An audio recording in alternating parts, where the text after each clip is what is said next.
لا حول ولا قوۃ الا باللہ العلی العظیم حسبنا اللہ ونعم الوکیل نعم المولا ونعم النصیر اعوذ باللہ من الشیطان اللعین الرجیم بسم اللہ الرحمن الرحیم الحمد للہ رب العالمین والعاقبۃ للمتقین والجنۃ للموحدین والنار للملحدین والصلاۃ والسلام علی اشرف الانبیاء والمرسلین سیدنا و شفیعنا و نبینا ابی القاسم محمد اللہم صلی علی محمد وآلہ الطیبین الطاہرین المعصومین ولعنۃ اللہ علی اعدائہم اجمعین من یومنا ھذا الی یوم الدین اما بعد فقد قال اللہ سبحانہ وتعالی فی القرآن المجید وقولہ الحق بسم اللہ الرحمن الرحیم ان الدین عند اللہ الاسلام صلوات بر محمد وآل محمد۔ عزیزان گرامی، اس تشریح کی یہ 22ویں محرم کی مجلس ہے، اسلام اور مسلمان کے عنوان سے۔ کل کی مجلس میں ہماری گفتگو یہاں تک پہنچی تھی کہ اللہ نے دنیا اور آخرت کی کامیابی اور قرآن کی ہدایت کے فائدہ مخصوص کیا تھا کہ یہ فائدہ، یہ تینوں فائدے صرف ان لوگوں کو ملیں گے جو ہماری نگاہ میں متقی ہوں گے، دیندار ہوں گے، اور متقی اور دیندار وہ ہوگا جس میں اللہ کی بتائی ہوئی علامتیں موجود ہوں گی۔ اس میں نے ایک علامت کا ذکر کیا تھا، ایمان بالغیب، اور کل کی گفتگو یہاں تک پہنچی تھی کہ ایمان بالغیب کا مطلب یہ ہے کہ ہمارے دل و دماغ پر یہ بات چھائی رہے کہ اللہ ہمیں دیکھ رہا ہے، رسول ہمیں دیکھ رہے ہیں، اور امام ہمیں دیکھ رہے ہیں۔ ہم جو کام کرتے ہیں، جو عمل انجام دیتے ہیں، اس کام اور اس عمل سے اللہ واقف ہو جاتا ہے، رسول واقف ہو جاتے ہیں، اور امام واقف ہو جاتے ہیں۔ بلکہ ہم جو سوچتے ہیں، اس سوچ اور فکر سے بھی اللہ واقف ہو جاتا ہے، رسول واقف ہو جاتے ہیں، اور امام واقف ہو جاتے ہیں۔ اور جب اس طرح سے ایمان بالغیب ہمارے اندر پیدا ہو جائے گا، یہ صفت پیدا ہو جائے گی، تو پھر گناہ کرنا تو بہت بڑی بات ہے، اور گناہ کا تصور نہیں ہو سکتا۔ اس لیے کہ ادھر گناہ کرنے کا ہم ارادہ کریں گے، ادھر ہمارے دل میں یہ خیال آ جائے گا، اس گناہ کے بارے میں سوچتے ہوئے اللہ ہمیں دیکھ رہا ہے، رسول ہمیں دیکھ رہے ہیں، اور امام ہمیں دیکھ رہے ہیں۔ تو اگر ہمارے دل اور دماغ میں اللہ کی نگاہ کا احترام ہوگا، رسول کی نگاہ کا احترام ہوگا، امام کی نگاہ کا احترام ہوگا، تو ہم گناہ نہیں کریں گے۔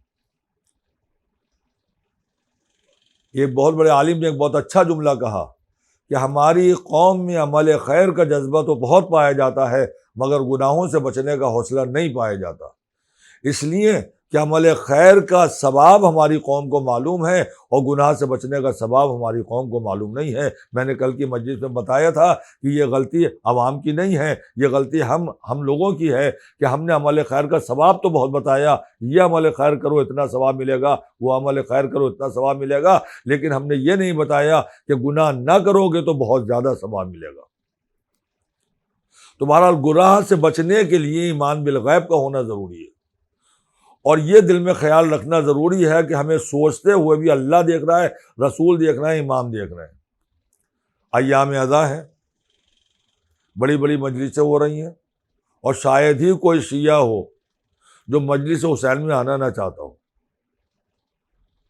پوری فیملی آتی ہے، شوہر بھی آتا ہے، بیوی بھی آتی ہے، بچے بھی آتے ہیں، بہن بھی آتی ہے، بھائی بھی آتے ہیں، سبھی آتے ہیں۔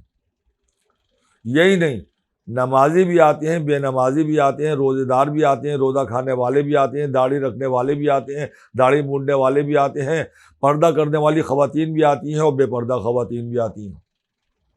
تو ہم نے اکثر بڑے شہروں میں ایک منظر دیکھا ہے، اور وہ منظر یہ ہے کہ جب مجلس کا ٹائم آتا ہے تو ہر ایک اپنے اپنے گھر سے اپنی فیملی کے ساتھ آتا ہے، تو ہم نے دیکھا کہ شوہر صاحب اپنی بیوی کو لے کے گھر سے نکلے ہیں، مجلس امام حسین میں شرکت کرنے کے لیے، جناب فاطمہ زہرا کی خدمت میں ان کے لال کا پرسہ دینے کے لیے، تعزیت پیش کرنے کے لیے اپنے گھر سے نکلے ہیں، اور ٹہلتے ہوئے امام بارگاہ کی طرف آ رہے ہیں، مگر کس شان سے آ رہے ہیں؟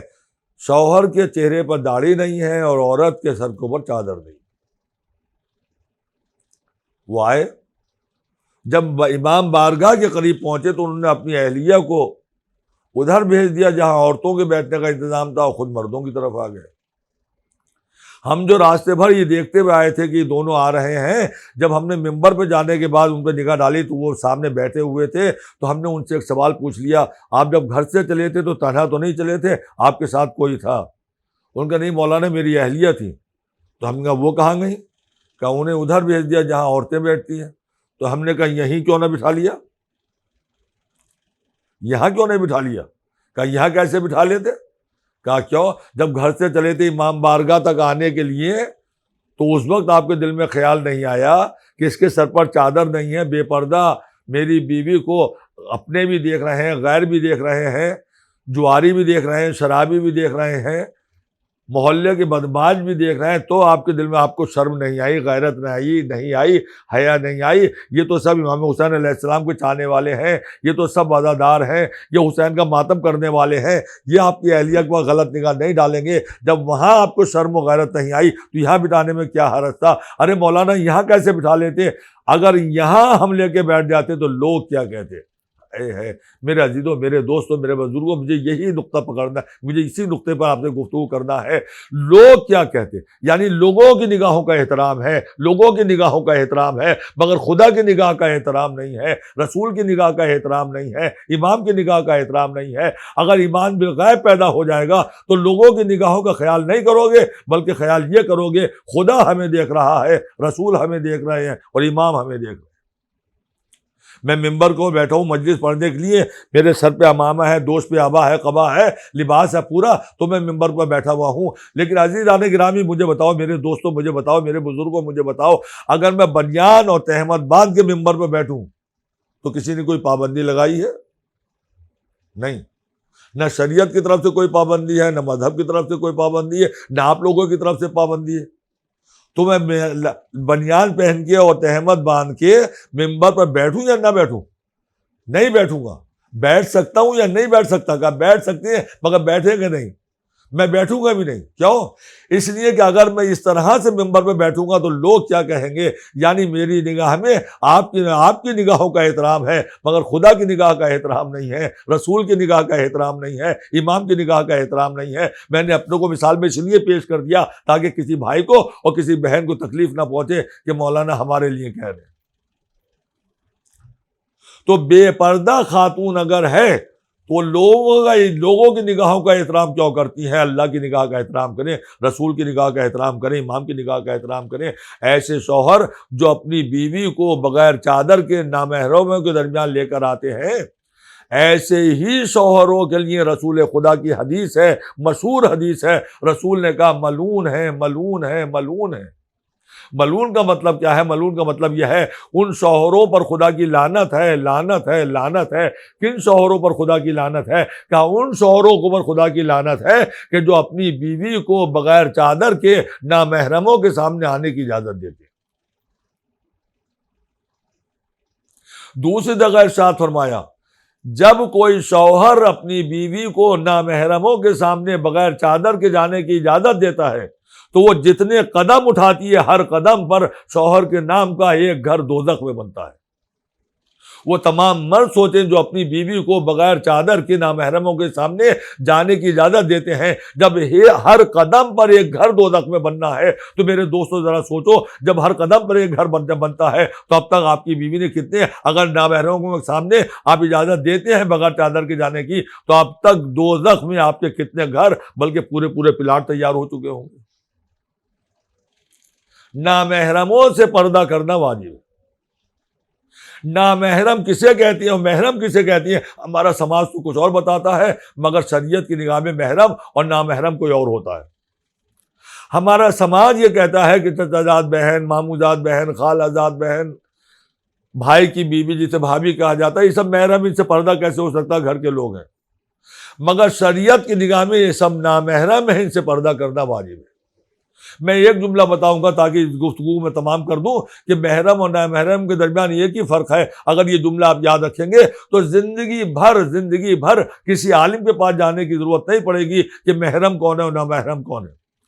زندگی کے کسی بھی لمحے میں اگر امکان شادی پایا جاتا ہے، اگر کوئی عورت سامنے آئی اور کوئی رشتہ دار سامنے آئی ہے اور آپ کے ذہن میں یہ سوال پیدا ہو گیا کہ محرم ہے یا نامحرم ہے، اس کو دیکھنا چاہیے نہیں دیکھنا چاہیے، پردہ واجب ہے یا پردہ واجب نہیں ہے، تو فوراً دل میں یہ خیال کرو کہ زندگی میں کبھی بھی اس عورت سے شادی کا امکان پایا جاتا ہے یا نہیں پایا جاتا ہے. اور چاہے زندگی میں کبھی بھی شادی نہ ہو مگر امکان شادی اگر پایا جاتا ہے تو وہ نامحرم ہے اور اس سے پردہ کرنا واجب ہے. اور اگر پوری زندگی کے کسی بھی لمحے میں کبھی بھی اس سے شادی کا امکان نہیں پایا جاتا ہے تو وہ محرم ہے، اس سے پردہ کرنا واجب نہیں ہے. جیسے ماں ہے، سگی بہن ہے، دادی ہے، نانی ہے، خالہ ہے، پھوپھی ہے، یہ سب وہ رشتے ہیں کہ جو محرم ہیں، ان سے کبھی شادی نہیں ہو سکتی، زندگی کے کسی بھی لمحے میں شادی نہیں ہو سکتی ہے. لہذا یہ محرم ہیں اور ان سے پردہ کرنا واجب نہیں ہے. ایک جملہ اور سن لیجیے پردے کے سلسلے میں. پردہ کسے کہتے ہیں؟ میرے دوستوں، میرے بزرگوں، پردے کی تعریف میں ایک جملہ سن لیجیے، اور وہ جملہ یہ ہے، میں آپ کو مثال میں پیش نہیں کروں گا تاکہ کسی کو برا نہ لگے، میں اپنے کو مثال میں پیش کروں گا. میرے سامنے جب میری ماں آتی ہے تو میری نگاہوں میں ایک احترام ہوتا ہے. جب میرے سامنے میری بہن آتی ہے تو میری نگاہوں میں ایک احترام ہوتا ہے. جب میری نگاہوں کے سامنے میری بیٹی آتی ہے تو میری نگاہوں میں ایک احترام ہوتا ہے. مگر یہی احترام اس وقت گرنے لگتا ہے جب دوسرے کی ماں، دوسرے کی بہن، دوسرے کی بیٹی ہماری نگاہوں کے سامنے آتی ہے تو یہی احترام گرنے لگتا ہے. وہ گرتے ہوئے احترام کو جو تھام لے، جو گرتے ہوئے احترام کو روک دے، اسی چیز کا نام پردہ ہے. صلوات پردے پر محمد و آل محمد، اللہم صلی علی محمد و آل محمد. بہرحال یہ ایمان بالغیب کے سلسلے میں نے بیان کر دیا کہ ایمان بالغیب اگر دل میں صحیح طور پہ پیدا ہو جائے گا تو لوگوں کی نگاہوں کا احترام آپ نہیں کریں گے بلکہ خدا کی نگاہ کا احترام کریں گے، رسول کی نگاہ کا احترام کریں گے، امام کی نگاہ کا احترام کریں گے. اور جب خدا، رسول اور امام کی نگاہوں کا احترام دل میں آپ بیٹھ جائے گا تو گناہ کرنا تو بہت بڑی بات ہے، آپ گناہ کا تصور بھی نہیں کریں گے. بہت سے لوگوں کے دل میں خیال پیدا ہوتا ہے، یہ شیطانی وسوسہ ہے. وہ لوگ جو زیادہ عمل خیر انجام دیتے ہیں، نیکیاں کرتے ہیں بہت زیادہ، یتیموں کی مدد بھی کرتے ہیں، بیواؤں کی مدد بھی کرتے ہیں، نمازیں بھی پڑھتے ہیں، سنتی نمازیں بھی پڑھتے ہیں، روزے بھی رکھتے ہیں، سنتی روزے بھی رکھتے ہیں، سب کرتے ہیں، بہت دینی اداروں کی مدد بھی کرتے ہیں، مسجد میں بھی مدد کرتے ہیں، امام بارگاہ کی بھی مدد کرتے ہیں. تو ان کے دل میں یہ خیال پیدا ہوتا ہے اتنی نیکیاں کر لی ہیں، اب اگر چھوٹا موٹا کوئی گناہ بھی ہو رہا ہے تو اس میں حرج کیا ہے، یہ دل میں خیال پیدا ہو جاتا ہے. یہ شیطان جو ہے غلط راستے میں ڈال دیتا ہے. اتنی نیکیاں کی ہیں اور ہم نے علماء سے، ممبروں سے سنا ہے فلاں نیکی کا اتنا ثواب ہے، فلاں نیکی کرو تو جنت میں اتنا بن جاتا ہے، فلاں نیکی کرو تو جنت میں اتنا کچھ مل جاتا ہے، فلاں عمل خیر انجام دو تو جنت میں اتنی نہریں مل جائیں گی، اتنے باغ مل جائیں گے. تو ہم نے بہت نیکیاں کی، جنت میں بہت کچھ بن گیا ہے. اب تھوڑا بہت اگر گناہ چھوٹا موٹا کوئی ہو بھی گیا تو حرج کیا ہے؟ حرج ہے میرے دوستو. یہ شیطان کا بہکاوا ہے، شیطان آپ کو غلط راستے میں ڈال رہا ہے. یہ بگڑی ہوئی فکر جو آج کچھ عمل خیر کرنے والوں کے ذہن میں پیدا ہوتی ہے، یہ کوئی نئی فکر نہیں ہے. یہ حضور سرور کائنات کے زمانے میں یہ فکر پیدا ہو چکی تھی. یہ ٹیڑھی فکر حضور کے زمانے میں پیدا ہو گئی تھی. وہ کب فکر پیدا ہوئی؟ نبی منبر پر ہیں، مسجد ہے، اصحاب کا مجمع ہے، نبی خطبہ دے رہے ہیں. اس خطبے میں امام ہمارے نبی نے رحمت للعالمین نے فرمایا کہ دیکھو یہ ایک تسبیح ہے جس کو تسبیحات اربع کہا جاتا ہے، اس کے پڑھنے کا بہت ثواب ہے. نبی نے منبر سے کہا کہ اگر کوئی زندگی میں ایک مرتبہ اس تسبیح کو پڑھ لے تو جنت میں اتنے محل اس کے نام کے بن جائیں گے، اتنے باغ ان کے باغ بن جائیں گے، اتنی نہریں اس کے نام کی جاری ہو جائیں گی، اور اتنی حوریں نہر کے کنارے اس کے نام سے ریزرو ہو جائیں گی جو اس کا انتظار کرتی ہوئی نظر آئیں گی زندگی میں ایک مرتبہ. کسی صحابی نے پوچھا حضور وہ کون سی تسبیح ہے؟ آپ نے کہا وہی تسبیح جس کو تسبیحات اربعہ کہا جاتا ہے. آپ تیسری رکعت اور چوتھی رکعت میں جو تسبیح پڑھتے ہیں اسے تسبیحات اربعہ کہا جاتا ہے. سبحان اللہ والحمد للہ ولا الہ الا اللہ واللہ اکبر، اسے تسبیحات اربعہ کہتے ہیں. اس کے پڑھنے کا بہت ثواب ہے. نبی نے کہا جو زندگی میں ایک مرتبہ پڑھے گا اسے جنت میں اتنے محل ملیں گے، اتنی نہریں ملیں گی، اتنی حوریں ملیں گی، اتنے باغ ملیں گے، اتنے غلمان ملیں گے. ایک صحابی کھڑا ہو گیا، وہی فکر جو میں ابھی بیان کر رہا تھا. اس نے کہا حضور جو ایک مرتبہ پڑھے گا اسے یہ سب کچھ مل جائے گا؟ کہا بے شک، اللہ نے مجھ سے وعدہ کیا ہے. تو اس صحابی نے کہا حضور میں تو روزانہ کئی مرتبہ پڑھتا ہوں، ہزاروں مرتبہ اب تک پڑھ چکا ہوں، تو کیا ہر دفعے میں اتنا ملتا ہے تو میرے نام کا تو جنت میں بہت کچھ بن گیا ہوگا؟ کہا بے شک، پورے پلاٹ تمہارے نام سے تیار ہیں، نہ جانے کتنے محل ہیں جن کے دروازوں کو تمہارے آنے کا انتظار ہے، نہ جانے کتنی ہزار حوریں ہیں جو تمہارے انتظار میں ٹہل رہی ہیں، نہ جانے کتنے باغ ہیں جو لہلہا رہے ہیں اور تمہارے انتظار میں ہیں. اس نے جب سنا کہ اتنے محل، اتنی نہریں، اتنی حوریں، اتنے باغ میرے نام کے ریزرو ہو چکے ہیں، تو اس نے وہی ٹیڑھی فکر پیش کی. حضور یہ بتائیے جب سب کچھ جنت میں میرے نام کا بن گیا ہے، اب اگر مجھ سے کوئی چھوٹا موٹا کوئی گناہ سرزد ہو جائے تو اس میں حرج کیا ہے؟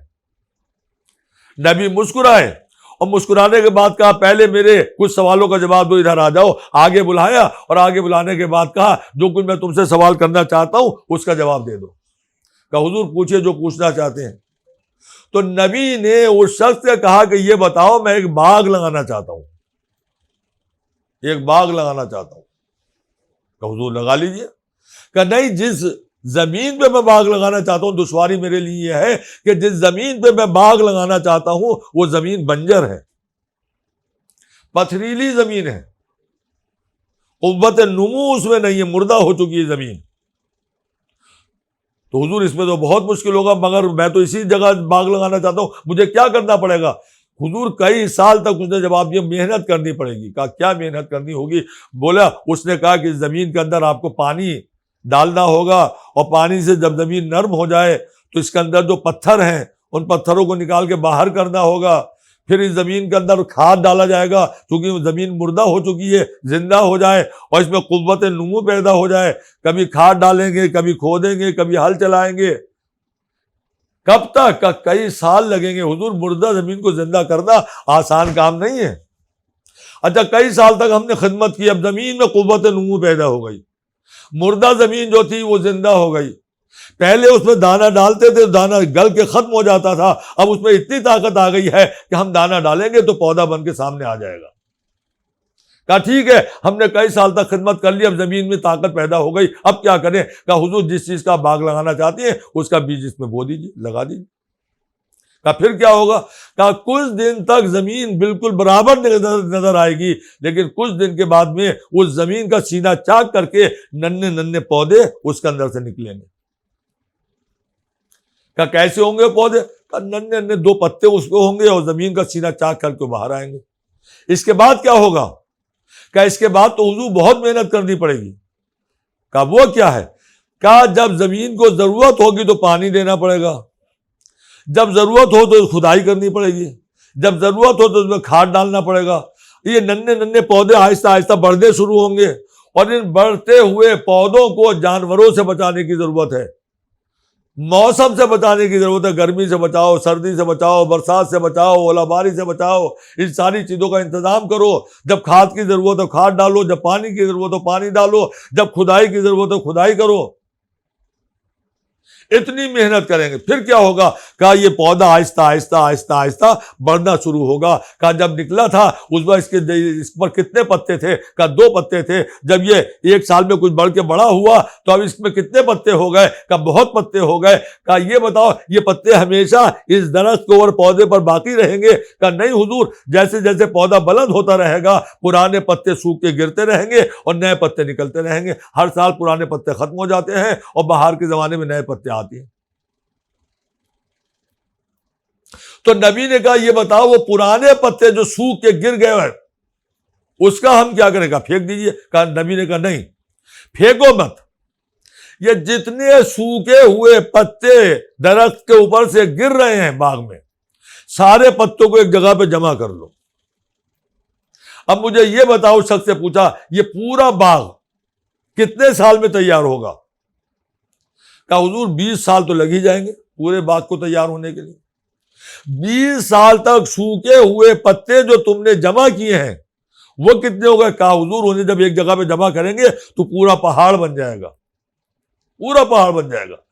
تو نبی نے اس کے بعد اس سے صرف ایک جملہ کہا یہ بتاؤ، دیکھیے مسئلہ آپ اپنے ذہن میں رکھیے گا کہ اعمال خیر کی وجہ سے جنت میں محل بھی ہیں، باغ بھی ہیں، حوریں بھی ہیں، نہریں بھی ہیں، چھوٹے موٹے کوئی گناہ ہو جائے تو حرج کیا ہے؟ نبی سے اس نے یہی سوال کیا تھا، نبی اس کو اتنی بڑی تمہید کے ساتھ یہی بتانا چاہ رہے ہیں کہ سوکھے ہوئے پتے جو ایک جگہ پہ جمع کیے تھے ان سارے پتوں کو جو پہاڑ کے برابر ان کا وزن ہو چکا ہے وہ لا کے پورے باغ میں پھیلا دو، پورے باغ میں درختوں کے نیچے لا کے وہ جتنے پتے ہیں وہ لا کے سب جگہ پھیلا دو۔ اس نے کہا ٹھیک ہے حضور، سارے پتے لا کے ہم نے ان کے نیچے پھیلا دیے۔ تو اب نبی نے کہا کہ دیکھو جب باغ تیار ہو گیا ہے اور اس باغ کو دیکھ کر تمہارا دل خوشی سے جھومنے لگا ہے اور باغ کو دیکھ کر تمہارا دل باغ باغ ہونے لگا ہے، تو یہ سوکھے ہوئے پتے جو تم نے ایک جگہ پر جمع کیے تھے اب درختوں کے نیچے لا کے جمع کر دیا ہے، تو درختوں کے سارے تنے ان پتوں سے چھپ گئے۔ اتنے پتے تھے کہ جب لا کے دوبارہ باغ میں جمع کیے گئے تو سارے درختوں کے تنے جو تھے وہ سب ان پتوں سے چھپ گئے۔ اب نبی نے کہا جب یہ باغ تیار ہو گیا، سوکھے ہوئے پتے بھی آ گئے، باغ کو دیکھ کر تمہارا دل باغ باغ ہو رہا ہے اور خوشی سے جھوم رہا ہے، میرا باغ تیار ہو گیا، میرا باغ تیار ہو گیا۔ اب یہ کرو، ایک چھوٹی سی چنگاری ننھی سی چنگاری، نبی کہہ رہے ہیں کہ ایک چھوٹی سی چنگاری ان سوکھے ہوئے پتوں پر ڈال دو۔ کہ حضور ڈال دی۔ کہ مجھے یہ بتاؤ اب کیا ہوگا؟ اس نے کہا حضور یہ چنگاری جو آپ نے سوکھے میں پتوں میں ڈالی ہے، چونکہ کئی سال کے سوکھے میں پتے ہیں لہذا کچھ دیر تک یہ چنگاری رہے گی، اس کے بعد جب ہوا کا جھونکا چلے گا تو یہ چنگاری شعلہ بن جائے گی، اس کے بعد جو سوکھے میں پتے ہیں آہستہ آہستہ اس میں آگ لگنی شروع ہو جائے گی اور چند منٹ میں دیکھتے ہی دیکھتے پورے باغ میں جو سوکھے میں پتے ہیں وہ جلنے لگیں گے اور پھر اس تیزی کے ساتھ آگ بھڑکے گی کہ آسمان سے اس کے شعلے باتیں کرنے لگیں گے اور پھر پورے درخت بھی جلنے لگیں گے اور دیکھتے پورا باغ جل کے زمین بوس ہو جائے گا، سوائے خاک کے اس باغ میں کچھ بھی نظر نہیں آئے گا۔ ایک ننھی سی چنگاری نے لہلہاتے ہوئے باغ کو خاک کر دیا۔ نبی نے یہیں سے رخ پلٹا اور اس کو سمجھایا دیکھ تو جو کہہ رہا ہے کہ جنت میں اتنے باغ بن گئے ہیں، اتنے محل بن گئے ہیں، اتنی نہریں بن گئی ہیں، اتنی حوریں آ گئی ہیں، نہ معلوم زندگی میں وہ کون سے چھوٹا سے گناہ کی چنگاری ہوگی جو گرے گی اور گرنے کے بعد آگ لگے گی تو یہ جنت کے باغ جل کے خاک ہو جائیں گے، نہریں خشک ہو جائیں گی اور حوریں غائب ہو جائیں گی، کچھ بھی نہ بچے گا۔ لہذا اگر چاہتے ہو جو کچھ تم نے کمایا ہے اور آخرت کے لیے جمع کیا ہے اس میں کوئی گناہ کی چنگاری ایسی نہ اڑے جو سب کو غائب کر دے۔ یہ میں اس سے پہلے بھی کسی مسجد میں کہہ چکا ہوں کہ نماز پڑھنا بہت آسان ہے، نماز کی حفاظت کرنا بہت مشکل کام ہے، روزہ رکھنا بہت آسان ہے، لیکن روزہ رکھنے کے بدلے میں ثواب کے نتیجے میں جو کچھ بھی جنت میں ملنے والا ہے اس کی حفاظت کرنا بہت مشکل ہے۔ خمس و زکوٰۃ نکالنا بہت آسان ہے، لیکن خمس و زکوٰۃ نکالنے کے بعد اس کے ثواب کے نتیجے میں جو کچھ جنت میں ملنے والا ہے اس کی حفاظت کرنا بہت مشکل کام ہے۔ نہ جانے کون سے گناہ کی چنگاری اڑے گی جو سارے ثواب اور ساری جزا کو نیست و نابود کر کے رکھ دے گی۔ لہذا میرے دوستو عمل خیر کرتے جاؤ اور اپنے کو گناہ سے بچاتے جاؤ تاکہ جنت میں جو کچھ بھی تم نے جمع کیا ہے وہ سب محفوظ رہے۔ صلوات پڑھ دے بر محمد وآل محمد، اللہم صلی علی محمد وآل محمد۔ جنت میں آپ کا محفوظ ہے یا ختم ہو چکا؟ اس بات کو اگر آپ سمجھنا چاہتے ہیں کہ ہم نے نمازیں پڑھی اس کے بدلے میں جنت میں کچھ ملا، روزے رکھے جنت میں کچھ ملا، عمل خیر انجام دیا جنت میں کچھ ملا، جنت میں ہم نے یتیموں کی دیکھ بھال کی اس کے بدلے میں جنت میں ہم نے تسبیحات اربع پڑھا، جنت میں کچھ نہ کچھ محل اور نہریں جاری ہوئیں، یہ سب کچھ ہے یا کوئی گناہ کی چنگاری اٹھی اور اس نے جنت کے تمام باغوں کو، محلوں کو، نہروں کو خشک کر دیا؟ اگر اس بات کا آپ کو اندازہ لگانا ہے تو ایک مثال سے اندازہ لگا لیجیے. آپ لوگ مسقط ہیں، ظاہر مسقط کے تو رہنے والے ہیں نہیں، یا ہندوستان کے یا پاکستان کے، بنگلہ دیش کے، اردو زبان ممالک میں کہیں سے تو آئے ہیں. بمبئی میں صرف مثال دے رہا ہوں، اس میں کوئی حقیقت نہیں، صرف آپ کے ذہنوں کو، بچوں کے ذہنوں تک بات پہنچانے کی نہیں ہے کہ جنت میں جو کچھ تم نے جمع کیا تھا وہ محفوظ ہے یا غائب ہو گیا. امام نے اصحاب کے سامنے ذکر موت کیا تو ایک صحابی نے کھڑے ہو کر کہا کہ حضور جب میں موت کا لفظ سنتا ہوں تو بہت گھبراہٹ ہوتی ہے، بہت پریشانی ہوتی ہے موت کے بارے میں سوچتے ہوئے بھی. تو امام مسکرائے کہ بے شک ذکر موت سے گھبراہٹ تو ہونی چاہیے. کہا حضور گھبراہٹ کیوں ہوتی ہے؟ کہ جن لوگوں کی آخرت آباد نہیں ہوتی ہے اور جنت میں جن کا کچھ نہیں ہوتا ہے انہیں موت سے ڈر لگتا ہے اور گھبراہٹ ہوتی ہے، اور جنت میں جو کچھ آخرت جن کی آباد ہوتی ہے اور جنت آباد ہوتی ہے جن کی، وہ موت سے گھبراتے نہیں ہیں بلکہ ان کے دل میں موت کی تمنا پیدا ہوتی ہے. آپ مسقط آئے ہیں، بمبئی سے کچھ لوگ گئے، 2 دوست گئے، مثال ہے صرف 2 دوست گئے، مسقط آئے، سعودیہ گئے، ایران گئے، توران گئے، اسی لیے گئے کہ وہاں جا کے کمائیں گے، کمانے ہی نہیں آپ نے اپنا وطن چھوڑا. 2 گئے، دونوں بہت اچھے تھے، بڑے ذہین تھے، بڑے عقل مند تھے، دونوں نے کمایا اور بہت پیسہ کمایا، اچھی لائن کے آدمی تو بہت اچھا کمایا. مگر دونوں میں فرق یہ تھا، ایک نے کمایا پیسہ مگر جو کچھ کمایا اس نے ان پیسوں سے وہیں پہ ٹھاٹ باٹ کیا. بہترین فلیٹ خریدا، سمندر کے کنارے بہترین بنگلہ خریدا، وہ سرکاری بسوں میں اس نے سفر نہیں کیا بلکہ ہر سال ایک نئی گاڑی بدلی، شان و شوکت کا اظہار کیا، بہترین ہوٹلوں میں 5 اسٹار ہوٹلوں میں کھانا کھایا، جو کمایا غرض وہ ختم کیا، ٹھاٹدار زندگی، بہترین لباس، بہترین گاڑی، بہترین بنگلہ، سب کچھ اچھا. اور دوسرا دوست جو تھا اس کو کل کی فکر تھی، اس نے کہا ہم جہاں سے آئے کبھی نہ کبھی تو ادھر اپنے وطن واپس ہی جانا ہے، لہذا اس نے کرائے کے مکان میں زندگی گزاری. اس نے بنگلہ نہیں خریدا، وہ کرائے کا مکان لے کر زندگی گزارتا رہا.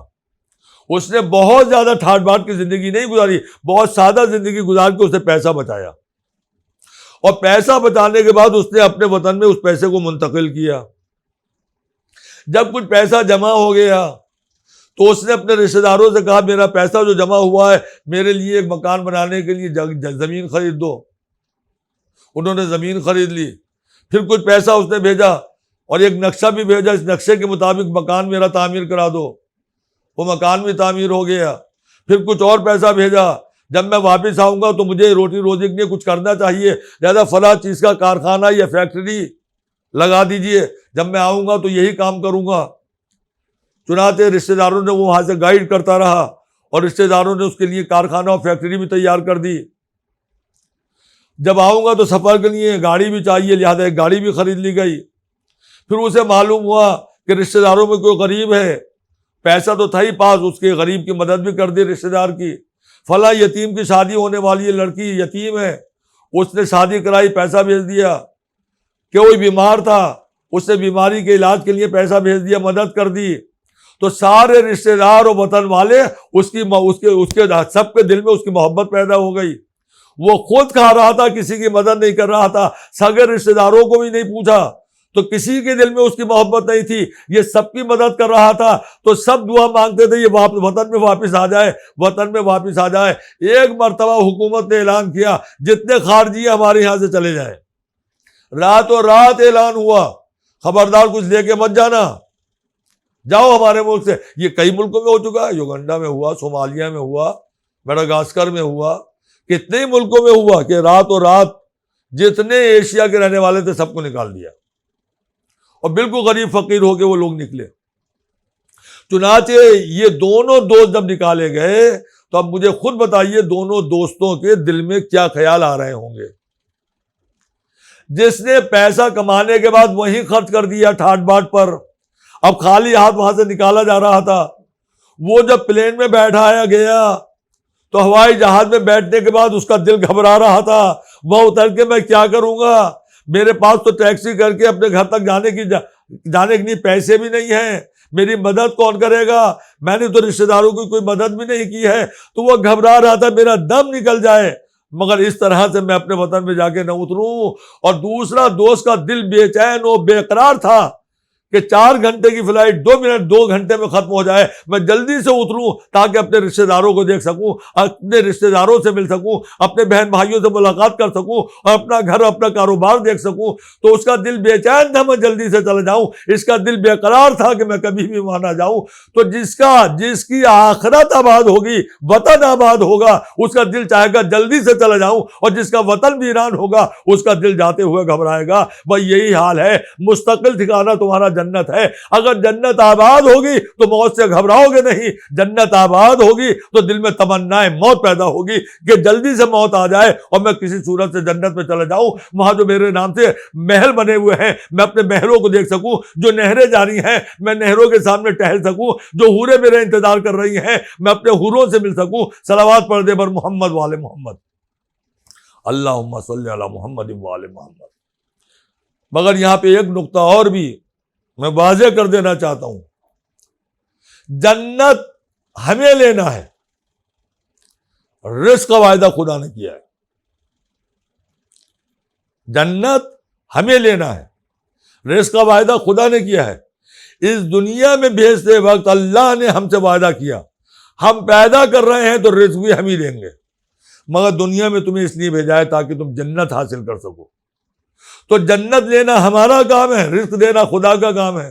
جو رزق خود بخود ہی ملنے والا ہے، اللہ نے وعدہ کیا ہم دیں گے، اور اللہ جھوٹا وعدہ کسی سے نہیں کرتا ہے، وہ کافر کو بھی دیتا ہے، وہ مشرک کو بھی دیتا ہے، وہ بے نمازیوں کو بھی دیتا ہے، وہ روزہ کھانے والوں کو بھی دیتا ہے، وہ دوسروں کے پیسے غصب کرنے والے اور جھوٹ بولنے والے اور غیبت کرنے والوں کو بھی دیتا ہے، تو آپ کو کیوں نہیں دے گا؟ جو رزق کو پیسہ اور دولت ملنے والی اللہ کی طرف سے اس کی ہمیں بہت فکر ہے، اور جو جنت ہمیں حاصل کرنا ہے اس جنت کو حاصل کرنے کے لیے ہم کوشش نہیں کرتے۔ اگر جنت کو حاصل کرنے کے لیے اللہ نے کہا تمہیں دنیا میں صرف اس لیے بھیجا ہے تاکہ تم مستقل ٹھکانہ طے کر سکو، اللہ نے کہا ہم طے نہیں کریں گے، تم مستقل طور پہ کہاں رہو گے، ہمارے پاس جب واپس آؤ گے تو 2 ہی ٹھکانے ہیں، یا دوزخ ہے یا جنت ہے، طے تمہیں کرنا ہے کہ دوزخ میں ہمیشہ رہنا ہے یا جنت میں ہمیشہ رہنا ہے، ہمیں یہاں پر طے کرنا ہے۔ دنیا میں اسی لیے بھیجا گیا ہے، اور جنت چاہیے یا دوزخ چاہیے، تو یہ ہم طے ہی نہیں کر پاتے، بس دل زبان سے کہتے ہیں جنت چاہیے جنت چاہیے جنت چاہیے۔ تو جنت جن اصولوں کے تحت ملنے والی ہے ان اصولوں کے اوپر ہمیں عمل کرنا چاہیے۔ جنت ہر ایک کو ملے گی جو بھی کوشش کرے گا، مگر ایک نقطہ اور سمجھ لیجیے، اگر صرف اپنے لیے جنت چاہتے ہو اور عمل انجام دے رہے ہو تب بھی جنت آپ کو نہیں ملے گی۔ یا ایھا الذین آمنوا قوا انفسکم واہلیکم نارا، اے ایمان لانے والو اپنے کو اور اپنے گھر والوں کو دوزخ کی بھڑکتی ہوئی آگ سے بچا لو۔ یعنی اس آیت کا مطلب یہ ہے، اس آیت کا مطلب یہ ہے کہ صرف دوزخ سے اپنے کو بچا لیا تو کافی نہیں ہے، قوا انفسکم اپنے کو بھی بچاؤ، واہلیکم نارا اور اپنے اہل و عیال کو بھی بچاؤ۔ تو خود اپنے کو بچا لینا کافی نہیں ہے۔ اگر کوئی شخص یہ سوچتا ہے میں خود نماز پڑھتا ہوں، میں روزہ رکھتا ہوں، میں حج کرتا ہوں، میں یتیموں کی دیکھ بھال کرتا ہوں، میں بیواؤں کی مدد کرتا ہوں تو مجھے تو جنت مل ہی جائے گی، میری بیوی نماز پڑھتی ہے یا نہیں پڑھتی ہے مجھے کیا، میری بیٹی نماز پڑھتی ہے یا نہیں پڑھتی مجھے کیا، میرا بیٹا روزہ رکھتا ہے یا نہیں رکھتا مجھے کیا، میں خمس و زکوٰۃ ادا کرتا ہوں مگر میرے گھر والے خمس و زکوٰۃ ادا نہیں کرتے ہیں تو مجھے کیا نہیں، مجھے کیا کا مطلب یہ ہے کہ جب میدان محشر میں پہنچو گے تو اللہ تم سے سوال پوچھے گا کہ تم نے اہل و عیال کو بھی دوزخ سے بچانے کی کوشش کی تھی یا نہیں کی تھی، اگر کی تھی تو بسم اللہ جنت کی طرف جائیے، اور اگر بیوی کو دوزخ سے نہیں بچانے کی کوشش کی تھی، اگر اپنے اہل و عیال کو دوزخ سے اور دوزخ کی آگ سے بچانے کی کوشش نہیں کی تھی تو آپ بھی بسم اللہ انہی کے ساتھ جائیے۔ خود بھی دیندار بنو اور دوسروں کو بھی دیندار بناؤ، قوا انفسکم واہلیکم نارا۔ اللہ نے ایک بستی کے لیے ملائکہ کو حکم دیا کہ اس پوری بستی میں نافرمان بندے رہتے ہیں، یہ میری عبادت نہیں کرتے، طاغوت کی عبادت کرتے ہیں، یہ میری عبادت نہیں کرتے، طاغوت کی عبادت کرتے ہیں، جبکہ میں نے انہیں حکم دیا تھا لا تعبدوا الشیطان الا ایہ، شیطان کی عبادت نہ کرنا، میری عبادت کرنا۔ یہ میری عبادت نہیں کرتے، شیطان کی عبادت کرتے ہیں، طاغوت کی عبادت کرتے ہیں۔ لہذا پوری اس بستی، اس گاؤں کی پوری بستی کا تختہ الٹ دو، قیامت کا اس گاؤں کی زمین کا تختہ الٹ دو، سب کے سب کو مار دو۔ ملائکہ آئے اس بستی اور اس گاؤں کے چاروں طرف کھڑے ہو کے اس زمین کا تختہ الٹنے ہی والے تھے کہ ان کے ہاتھ کانپنے لگے، اس لیے کہ اسی بستی کے اندر ایک بزرگ تھے جو صرف اللہ کی عبادت کرتے تھے، وہ سجدہ کر رہے تھے، وہ نمازیں پڑھ رہے تھے، وہ قرآن کی آسمانی کتابوں کی تلاوت کر رہے تھے، وہ فرما بردار تھے، نمازی اور روزے دار تھے، دیندار تھے۔ ایک بندہ ایسا تھا جو اللہ کی عبادت میں مشغول تھا، ان کے ہاتھ رک گئے، انہوں نے ہاتھ اٹھا کے اللہ سے فریاد کی، اللہ پورے گاؤں کے اوپر تو نے عذاب نازل کرنے کا حکم دیا ہے، مگر اس گاؤں میں ایک بندہ ایسا ہے جو تیری عبادت کر رہا ہے، تو اس کو پر عذاب نازل کیوں کر رہا ہے؟ اسے تو بچانے کی کوشش کی جائے۔ اللہ نے کہا نہیں، یہ بھی اسی عذاب کا مستحق ہے، اس کے اوپر عذاب نازل کرو، تختہ الٹ دو، جس عذاب کے وہ مستحق ہے اسی عذاب کے یہ بھی مستحق ہے، جس سزا کے وہ سزاوار ہیں اسی سزا کے یہ بھی مستحق ہے۔ کہا کیوں اللہ؟ یہ تو تیری عبادت کر رہا ہے، پورا گاؤں تیری عبادت نہیں کر رہا ہے، پوری بستی کے مرد عورتیں تیری عبادت نہیں کرتے، تیری نافرمانی کر رہے ہیں، مگر یہ بندہ تو تیری عبادت میں مشغول ہے، ہم نے خود اپنی آنکھوں سے دیکھا ہے۔ کہا بے شک تم نے صحیح دیکھا ہے، یہ میری عبادت کر رہا ہے، مگر اسے بھی وہی سزا دو جو سب کو دی جا رہی ہے۔ کہ اسے وہ سزا کیوں دی جائے؟ کہ اس کو اس لیے سزا دو، یہ خود تو میری عبادت میں مشغول ہے، مگر بستی والوں سے نہیں کہتا ہے کہ تم بھی اللہ کی عبادت کرو، طاغوت کی عبادت نہ کرو۔ یہ خود نماز پڑھ رہا ہے مگر اپنے گھر والوں سے نہیں کہتا کہ نماز پڑھو، یہ خود روزہ رکھتا ہے مگر گھر والوں سے نہیں کہتا کہ تم بھی روزہ رکھو، یہ خود تو خمس و زکوٰۃ کی پابندی کرتا ہے مگر گھر والوں سے نہیں کہتا، اپنے محلے والے اور اپنے رشتہ داروں سے نہیں کہتا کہ تم بھی خمس و زکوٰۃ کی پابندی کرو۔ یہ واجب ہونے کے بعد خود تو حج کرنے چلا گیا، مگر اس نے بیوی بچوں کو اور رشتہ داروں جن کے اوپر حج واجب ہو چکا تھا ان سے نہیں کہا کہ تم بھی حج واجب ادا کرنے کے لیے چلے جاؤ۔ تو خود عبادت کر لینا کافی نہیں ہے جب تک کہ اپنے اہل و عیال کو عبادت کے لیے نہ کہا جائے۔ یا ایھا الذین آمنوا قوا انفسکم واہلیکم نارا، خود بھی عبادت کرو، اپنے اہل و عیال کو بھی عبادت کے لیے آمادہ کرو۔ خود نمازی بننا کافی نہیں ہے جب تک کہ بیوی اور بچوں کو بھی نمازی نہ بنایا جائے، خود روزے دار بن جانا کافی نہیں ہے جب تک کہ بیوی بچوں کو بھی روزے دار نہ بنایا جائے، خود دیندار بن جانا کافی نہیں ہے جب تک کہ اپنے گھر والوں کو بھی دیندار نہ بنایا جائے۔ جنت جانے کے لیے صرف اتنا کافی نہیں ہے کہ ہم بہت بڑے دیندار ہیں، ہم نمازی اور روزے دار ہیں، ہمارا تو راستہ صاف ہے، نہیں، سب کچھ کرنے کے بعد بھی وہاں زیرو۔ ہاں بیوی اور بچوں سب کو حکم دیجئے کہ تم بھی نیک کام کرو، برائیاں چھوڑ دو، گناہ نہ کرو، نیکیاں انجام دو، واجبات کو ادا کرو، گناہوں سے اپنے کو بچا لو، متقی بن جاؤ، پرہیزگار بن جاؤ۔ متقی اسے کہتے ہیں جو ایک ایک واجب پر عمل کرتا ہو اور ایک ایک گناہ سے اپنے کو بچانے کی کوشش کرتا ہو، خود بھی اپنے کو گناہ سے بچاتا ہو اور اپنے گھر والوں کو بھی حکم دیتا ہو گناہوں سے بچنے کے لیے۔ جناب عیسیٰ ہیں، ایک قبرستان کے قریب سے گزرے، آواز دی السلام علیکم یا اہل القبور، اے قبروں میں رہنے والوں تم پر ہمارا سلام۔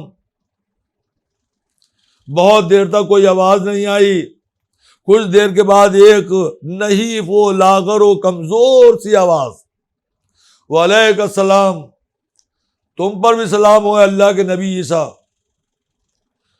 عیسیٰ اس آواز کی سمت آگے بڑھے، دیکھا یہ سارا گاؤں جلا ہوا ہے،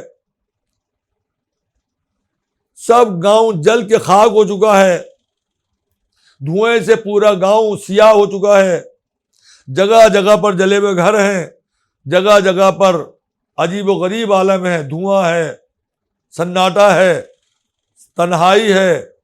اس آواز کے سمت آگے بڑھے، جا کے حیرت ہوئی، دیکھا جا کے کہ ایک کنواں ہے، اس کنویں کے اندر ایک آدمی بہت باریک سی رسی سے لٹکا ہوا ہے، اور اس کنویں کے نیچے آگ کے شعلے بھڑک رہے ہیں، آگ کے شعلے بھڑک رہے ہیں۔ نہ جانے کب یہ رسی، باریک رسی ٹوٹے اور وہ اس آگ میں گر کے ختم ہو جائے، کباب بن جائے، کوئلہ بن جائے۔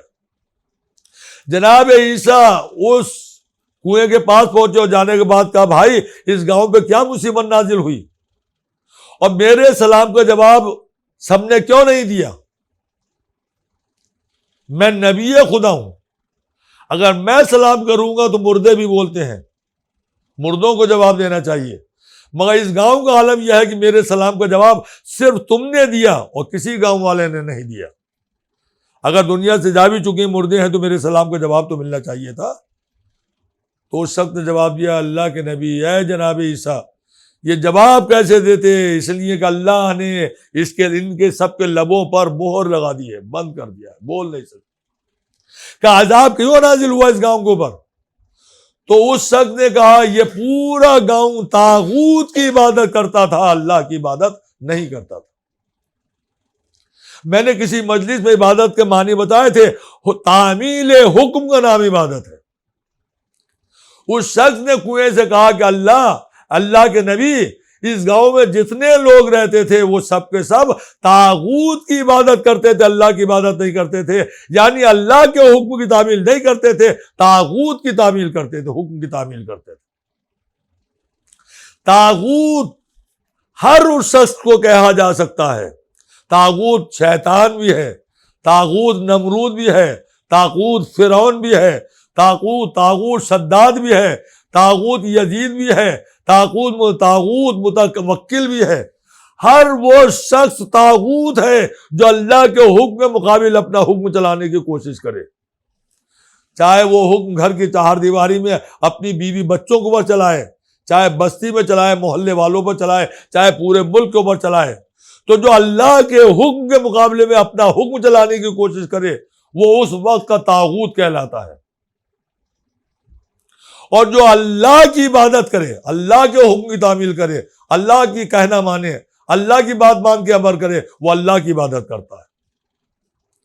تو اس شخص نے کہا ہے عیسیٰ یہ طاغوت کی عبادت کرتے تھے، اس لیے اللہ نے ان کو پر عذاب نازل کر دیا اور ان کے لبوں پر مہر لگا دی، وہ بول نہیں سکتے، اس لیے انہوں نے آپ کے سلام کا جواب نہیں دیا۔ کہ مگر تمہارا یہ حال کیوں ہے اور تم بول کیوں رہے ہو؟ تمہارے لب کے پر اللہ نے مہر نہیں لگائی؟ کہا نہیں۔ کہا کیوں نہیں لگائی تمہارے؟ تم بول کیسے سکتے ہو جب پورے گاؤں کے لبوں پر مہر لگا دی اللہ نے، بول نہیں سکتے تو تم کیسے بول رہے ہو؟ کہا پورے گاؤں میں میں ہی ایک ایسا شخص تھا جو طاغوت کی عبادت نہیں کرتا تھا بلکہ ان کی مخالفت کرتا تھا، میں تو اللہ کی عبادت کرتا تھا۔ کہا جب تم اللہ کی عبادت کرتے تھے تمہارے اوپر یہ شدید عذاب، باریک سی ڈوری میں لٹکے ہوئے ہو، نیچے آگ کے شعلے ہیں، ایک ذرا رسی ٹوٹ جائے تو پتہ بھی نہیں چلے گا کہاں گئے۔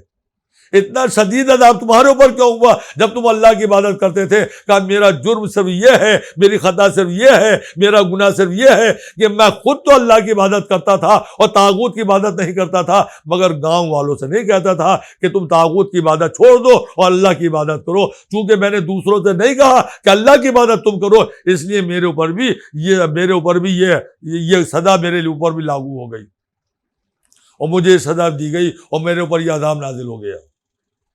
دیکھا آپ نے کہ خود دیندار بن جانا، نمازی بن جانا، اللہ کا فرما بردار بندہ بن جانا کافی نہیں ہے جب تک کہ اپنے گھر والوں کو، اپنے محلے والوں کو، اپنے خاندان والوں کو، اپنے رشتہ داروں کو، اپنے گاؤں والوں کو، اپنے ملنے جلنے والوں کو بھی دیندار بنانے کی کوشش نہ کرو۔ ایام ادا ہے میرے دوستو، آہستہ آہستہ یہ محرم کا مہینہ تمام ہو رہا ہے۔ خود بھی دیندار بنو، دوسروں کو بھی دیندار بناؤ۔ کربلا کے میدان میں امام حسین، امام مظلوم کے ساتھ جتنے لوگ آئے تھے، یہ سب کے سب وہ تھے کہ جو خود بھی دیندار تھے اور اپنے معاشرے کو بھی دیندار بنا کے رکھتے تھے، جن کی بیویاں، بچے، گھر والے، خاندان والے سب دیندار تھے، اللہ کی عبادت کرنے والے تھے۔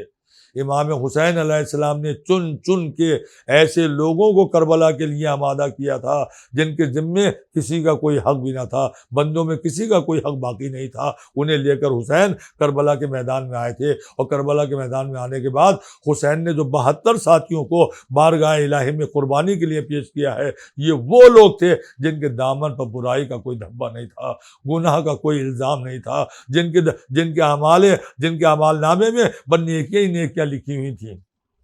عزیزان محترم، کیسے کیسے لوگ لے کر میدان کربلا میں حسین آئے ہیں، سب کا کردار پاکیزہ تھا، سب کے سامنے جنت تھی اور انہیں جنت میں جانے کا یقین بھی تھا، تو وہ موت کو گلے لگانے کے لیے بے چین اور بے قرار رہتے تھے۔ صبح عاشور سے ہر آدمی یہ چاہتا تھا کہ مجھے میدان میں جانے کی اجازت مل جائے، مجھے سب سے پہلے حسین پر قربان ہونے کا موقع مل جائے۔ چنانچہ ایک ایک جاتا تھا، حبیب چاہتے تھے سب سے پہلے میں چلا جاؤں، تازہ آیا ہوا حور کہتا تھا سب سے پہلے میں چلا جاؤں، مسلم بن اوسجہ چاہتے تھے حسین پر سب سے پہلے میں اپنی جان قربان کر دوں، ابو سمامہ چاہتے تھے سب سے پہلے میں قربان ہو جاؤں، عائزہ میں اون و محمد چاہتے تھے پہلے ہماری قربانی ہو جائے، قاسم چاہتے تھے سب سے پہلے میں میدان میں چلا جاؤں، علی اکبر چاہتے تھے سب سے پہلے مجھے جانے کا موقع مل جائے۔ اللہ اللہ، فروا اپنے لال سے بار بار کہہ رہی تھی میرے لال جاؤ، اور جانے کے بعد چچا پر اپنی جان کو قربان کر دو، ایسا نہ ہو کہ علی اکبر قربان ہو جائے اور تم رہ جاؤ اور میں تمہاری دادی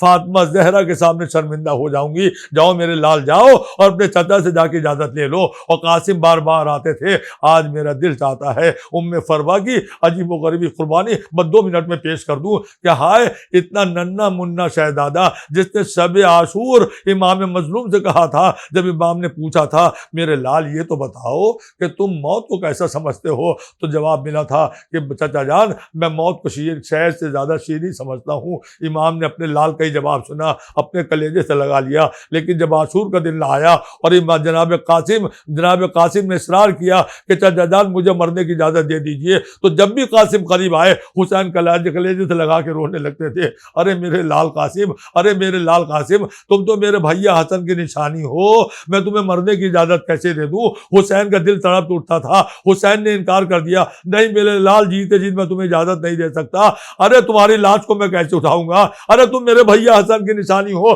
جب بھیا کی یاد آتی ہے تو میں تمہیں دیکھ لیا کرتا ہوں، جب مایوس ہو گئے تو یہ خیمے کے گوشے میں بیٹھ کے رونے لگے، دل میں خیال آیا کہ جاتے جاتے بابا نے بازو پر تعویذ باندھا تھا اور یہ کہا تھا سب سے مشکل وقت آئے تو بیٹا تعویذ کھول کر دیکھ لینا، تمہاری مشکل اسی میں لکھی ہوئی ہے۔ جناب قاسم سمجھ گئے اس سے اور زیادہ مشکل وقت اور کیا ہوگا کہ سب شہادت کے لیے جا رہے ہیں، چچا مجھے اجازت نہیں دے رہے، جلدی سے بازو سے تعویذ کو کھولا۔ اب جو تعویذ کھولا تو اس میں 2 خط نظر آئے، ایک قاسم کے نام خط تھا، یہ بیٹا جب میرا بھیا درگاہ اعظم میں گر جائے، جب چچا تمہارا مظلوم نظر آئے اور کوئی اس کی آواز پہ لبیک کہنے والا نہ ہو تو بیٹا اپنی جان نہ بچانا، اگر میں ہوتا تو اپنے بھیا پر قربان ہو جاتا، جاؤ قاسم جاؤ چچا پر اپنی جان کو ہماری طرف سے قربان کر دو۔ ایک خط حسین کے نام تھا، بھیا میری قربانی کو قبول کر لیجئے، اگر میں کربلا میں آتا تو تمہارے اوپر تم سے پہلے قربان ہو جاتا، مگر میری طرف سے میرا ہدیہ قبول کر لیجئے۔ بس یہ خط کا ملنا تھا کہ قاسم ہنستے ہوئے امام کی خدمت میں آئے، امام نے آگے بڑھ کے سینے سے لگایا، ارے بیٹا جب گئے تھے تو رو رہے تھے، اب آئے ہو تو مسکراتے ہوئے آئے ہو، فرق کیا ہوا؟ اتنی دیر میں کیا ہو گیا؟ جناب قاسم نے زبان سے کچھ نہ کہا، خط نکال کے حسین کے سامنے کر دیا۔ حسین نے ڈبڈبائی آنکھوں سے اس خط کو پڑھا، رونے لگے اور کہا میرے لال یہ بھیا کا خط لے کر آئے ہو یا اپنی موت کا پروانہ لائے ہو؟ حسین نے یہ کہہ کے سینے سے لگایا اور اتنی زور سے حسین روئے، چچا بھی رویا، بھتیجا بھی رویا، قاسم بھی چیخے مار کے رو رہے تھے اور دونوں کو غش آ گیا۔ غش سے آنکھیں کھلی، امام مظلوم نے جناب عباس کو بلایا، قاسم کو اپنے ہاتھوں سے سجایا، سینہ چاک کر دیا تاکہ لوگ سمجھ لیں یہ کوئی اور نہیں، یہ حسن کا یتیم قاسم ہے۔ ارے کتنے کم سین تھے جناب قاسم. علی اکبر نے گود میں اٹھا کے جب گھوڑے پر بٹھایا تو رکابوں میں پیر نہ آ سکے, رکابوں کو کاٹ کر عباس نے چھوٹا کیا. تب قاسم گھوڑے پر بیٹھے, رکابوں میں پیر رکھا, امام سے اجازت لی, ماں کو آخری سلام کیا, عباس سے گلے ملے, گھوڑے کو دوڑاتے ہوئے میدان کی طرف چلے. جانے کے بعد کہا, اے لوگوں پہچان لو, یزیدیوں پہچانو, میں حسین کا بھتیجا قاسم ہوں, میں حسن کا لال قاسم ہوں, میں حیدر کرار کا پوتا قاسم ہوں. یہ کہہ کے قاسم نے حملہ کر دیا, صفیں الٹ گئی, نہ جانے کتنے لوگوں کو واصل جہنم کیا, جدھر گئے لوگوں کو گاجر مولی کی طرح سے کاٹا. مگر پشر سعد نے خیمے سے نکل کے کہا, اے لوگوں, اے سپاہیوں, اے فوجیوں, یہ حیدر کرار کا پوتا ہے, یا حسن کا لال ہے, یا عباس کا شاگرد ہے, اس طرح سے قابو نہ پا سکو گے. اسے چاروں طرف سے گھیر لو. لو آزادارو, بھاگی بھی فوج پلٹ آئی, چاروں طرف سے گھیر لیا. ہائے قاسم کا یتیم, حسن کا یتیم قاسم ہے. چاروں طرف سے حملہ ہو رہا ہے, کوئی تلواریں مار رہا ہے, کوئی تیر مار رہا ہے, کوئی نیزہ مار رہا ہے. ارے زخموں سے چور ہو گئے قاسم تو گھوڑے سے سنبھلا نہ گیا. ایک مرتبہ زمین کربلا کی طرف چلے, آواز دی, یا امہ ادرکنی, اے چچا میری مدد کو آئیے. بس جیسے امام مظلوم نے اس آواز کو سنا, ایک مرتبہ کمر کو تھاما, دوڑتے ہوئے چلے میدان کی طرف. ارے میرے لال قاسم, ارے میرا بیٹا قاسم, ارے حسن کی نشانی قاسم. حسین ماتم کرتے جاتے ہیں, آگے دوڑتے جاتے ہیں. ارے کدھر ہو میرے لال. ایک مرتبہ حسین کی نگاہ قاسم پر پڑی, زمین کربلا پر ہے, اور ایک ظالم تلوار لیے قاسم کا گلا قلم کرنا چاہتا ہے. امام نے دیکھا تو کہا, رک جا, میں بھی آ رہا ہوں, ابھی میرے قاسم کو قتل نہ کرنا. مگر ظالم نے تلوار اٹھا لی تھی. ایک مرتبہ حسین نے تلوار کو نیام سے نکالا, پوری طاقت کے ساتھ آگے بڑھ کر اس ظالم پر حملہ کیا. اس ظالم نے اپنے ساتھیوں کو پکارا, ارے میں حسین کے حملے کی زد میں ہوں, مجھے بچا لو. فوج کا دستہ آگے بڑھا. ارے عزادارو, ابھی حسین قاسم تک نہ پہنچے تھے, فوجی دستہ وہاں پہنچ گیا. ارے ادھر کے گھوڑے ادھر, ادھر کے گھوڑے ادھر ہوئے. قاسم کی لاش پامال سمی اسبا ہونے لگی. ارے جب گھوڑے کی ٹاپ پڑتی تھی, قاسم پکارتے تھے, یا امہ, یا امہ. ارے چچا جان, ہائے چچا جان. جب فوجی دستہ ہٹ گیا, حسین قاسم کے سراہنے آئے تو ہائے جسم ٹکڑے ٹکڑے تھا. حسین سر جھکا کے بیٹھ گئے. میرے لال, تم نے مدد کے لیے پکارا, مگر چچا تمہاری مدد نہ کر سکا. ہائے قبا قاسمہ والی اکبرہ و عباسہ, سیعلم الذین ظلموا ای منقلب ینقلبون, الا لعنت اللہ علی القوم الظالمین, رضا بقضائہ و تسلیما لامرہ, الہی بحق زہرا, الہی بحق زہرا, الہی بحق زہرا. الہی چاردہ معصومین کا واسطہ ہماری اس مختصر سی ادا کو قبول فرما. پالنے والے ہمارے ان آنسوؤں کو والے سیدہ میں جگہ عنایت فرما. پالنے والے ہمارے مردوں کو, غلامان حیدر کرار کو سیرت مولا کائنات پر عمل کرنے کی توفیق عنایت فرما. ہماری بہنوں کو, کنیزان جناب فاطمہ زہرا کو سیرت فاطمہ پر عمل کرنے کی توفیق عنایت فرما.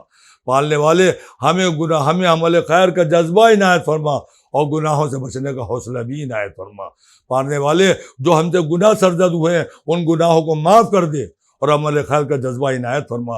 ہم میں جو غریب ہیں ان کی غربت کو, ہمیں جو لوگ غریب ہیں ان کی غربت کو دور فرما. جو پریشان حال ہیں ان کی پریشانی کو دور فرما. جو مریض ہیں بیمار کربلا کا واسطہ, انہیں شفائے کلی عنایت فرما.